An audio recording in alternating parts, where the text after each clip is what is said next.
Welcome to Chapter 2, where we will examine the structure of U.S. immigration law.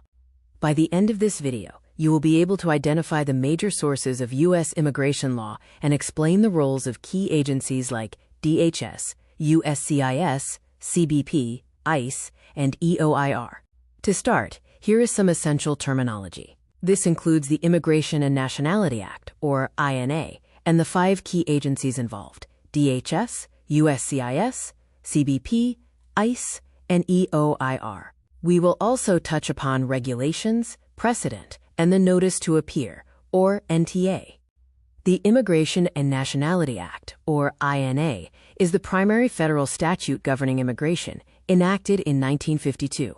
The INA establishes the legal framework for who may enter and remain in the U.S., available forms of relief, and enforcement.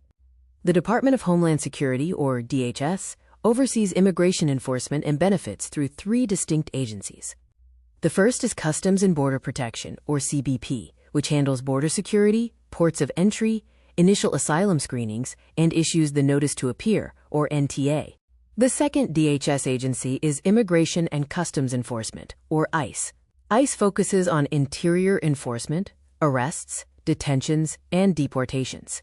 ICE attorneys are responsible for prosecuting cases in immigration court.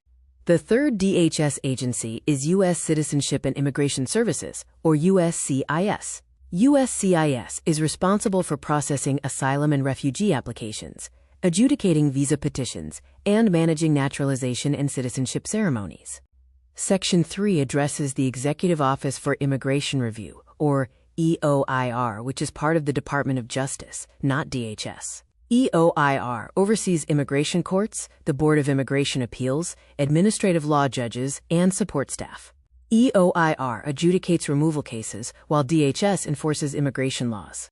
Removal proceedings are initiated when DHS issues a Notice to Appear, or NTA. The NTA includes the respondent's identity, allegations of alienage, charges of removability, legal basis for removal, and the hearing details. Common triggers include border apprehension, visa overstay, or a criminal arrest. Immigration law follows a hierarchy of statutes, regulations, and judicial interpretations. Statutes, like the INA, provide the foundation. Regulations, such as the CFR Titles 8, 6, and 22, detail how federal agencies implement the law. Case law provides interpretation, and policy memos offer operational guidance. Immigration law is a system driven by the interaction of legislative, executive, and judicial branches. Understanding the interplay between statutes, regulations, case law, and policy is crucial for navigating the complexities of the immigration court system. Here are some critical thinking questions to consider during your weekly legal review session. Why is the INA the foundation of immigration law? How do DHS and EOIR differ in their roles? Why are regulations important? And how do policy memos influence cases? We encourage you to pause the video and reflect on these questions, preparing your thoughts for discussion. For our mock hearing number 2, we examine the case of Ahmed Noor, an asylum seeker from Somalia.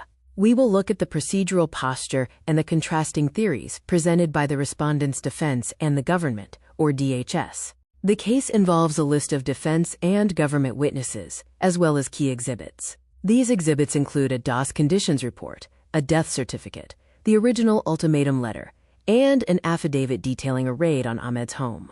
We now analyze the legal issues. Asylum requires proving a nexus to an imputed political opinion. Withholding of removal uses a higher standard. CAT applicability requires government acquiescence. We must also consider bars to relief. Focus on the brother to show individualized targeting, not just a generalized threat.